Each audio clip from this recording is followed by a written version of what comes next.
hello there. This is Mehmet or Amma. Either way, save it. Today, I want to go there with one of the big debates. This one has been raging for a while. We've gone forwards and backwards. Governments have changed their policies on this one, and some people have changed policies and are beginning to realize that there was not even a need for a policy change. I am going to go there. It's a big one. You've got to prepare yourself. It is the debate between whether the focus of an educational system should be on academia or on TVET, Technical Vocational Education and Training. You will notice that since the 70s and 80s, many countries made the decision to move the emphasis of education from academics, traditional academics, to TVET, because people were anticipating an industrial age. Well, the industrial age had been raging for a while. But finally, governments were beginning to realize that we were undergoing an industrial age. Sadly, that was actually the end of that industrial age. We were moving into the information age. But who was to tell these governments that we were moving into an industrial age? Nobody. Over time, we've come to know that the next age was the industrial age. The industrial age went on for a while. We are no longer in the industrial age. We are no longer in the information age. We are actually in the people age. The ages change. And when the ages change, the requirements change. And in the entry to the people age, the final realization has come.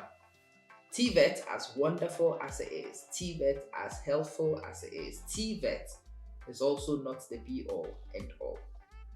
In any economy, you need people who are cognitively active.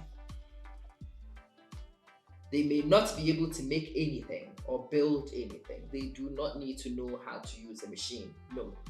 They are the brains that come up with the concepts that those who make may use.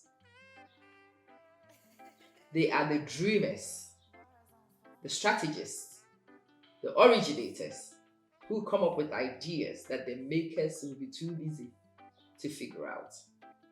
There's nothing wrong, people have come to know, with educational systems that work on cognitive activation. I went to a seminar recently on this, and the person who was speaking on this is somebody who did anthropology at university.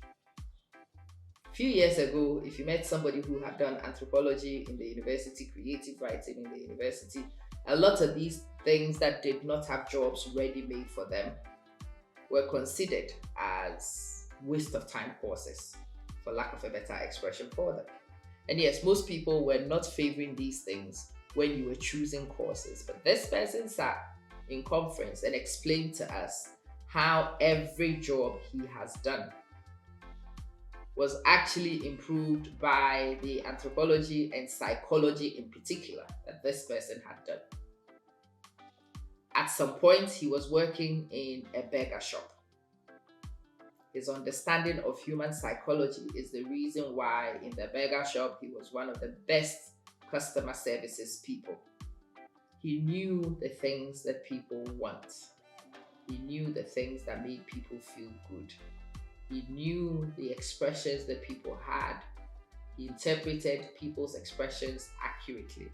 And so his greetings of people was mindful of how the people presented. And so people found him thoughtful.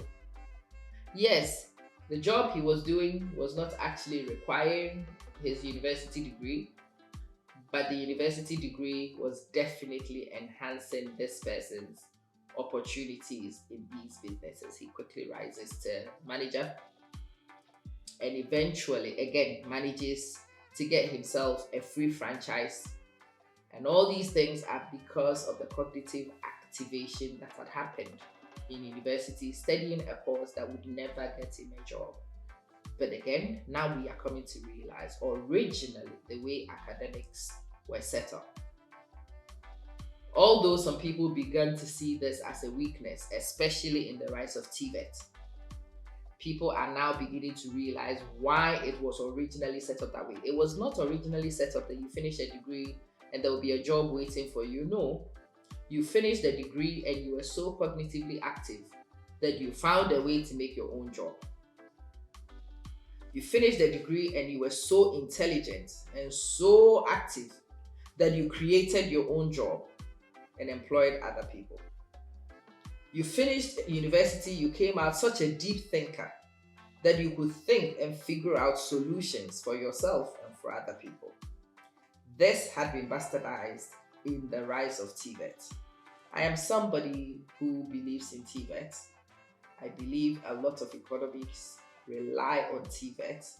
I think it is good that people are able to make and do things. But it's also very important to know that in any economy, thinkers are also a premium quantity. You cannot remove the premium on deep thought and innovation. It is not just about making and doing. I believe in making and doing. But you see, for me, for example, as a printer who also has a background knowledge in chemistry, I understand dyes. I am able to engineer techniques. I am able to adjust existing techniques and create innovative ways of making using the cognitive activation that is from my academic training. The ability to combine both is certainly an advantage. The inability to make something, and I hear that a lot, especially from the Africans. He finished university, he can't even make a car. He's not a repairer. He's not a mechanic.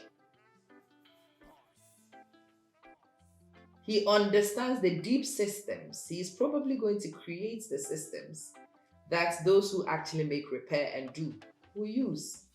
No, don't bastardize that either. That is also quite important. The economy needs that too. We can't all be busy making so that nobody is thinking. There are some people who need to not be making but be thinking, because we do need thinking in order to facilitate and enable and enhance the making. It is a funny argument.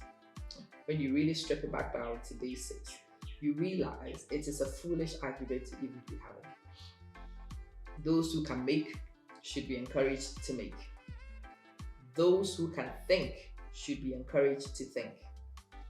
The fact that you can hit and make does not make you better than the one who thinks. And the fact that you can think does not make you better than the one who makes. Where's the argument in this conversation? Explain it to me. If you are suitable to think, please think. Engineer, conjure, innovate, because you are needed. If you are a maker, well, we want to use what you make. Go right ahead and make it too. And in an institution which works to build for future generations, which is what a school is, both agendas will have to be maintained for any society that wants to thrive and do well going forward. You cannot change everything to TVET, because TVET was actually for the industrial age. We are done. Some aspects of it would have been useful for the information age. We are done. We are in the people's age, and in the people's age has become supreme again. And the ability to come up with innovative solutions, creative solutions to existing and emerging problems. Not everybody has to be TVET. Please remember that, especially in the making of choices with your children for academic subjects. Not everything. Yes, you will not find a job as a lawyer anymore, but the ability to articulate, the ability to debate, the ability to question will definitely serve you well in many other areas in the economy that may not necessarily be a courtroom. Who is to say now that training as a lawyer is a waste of your time? Nope, you will not find a job. Please remember that. But that's not why you go to study law. you go to study law to become cognitively active, so that you then take those skills and you apply it in areas in the economy where the skills are viable and can help you to thrive. Hopefully, this makes sense. This is how I've made sense of all of it. I want to hear your comments because I expect this one to have a lot of reaction. I want this to start a whole healthy conversation, and remind yourself that we are having this conversation as adults, responsible adults in a healthy environment. Do put your view across, but don't you dare insult anybody, else you are doing it. I'll see you soon.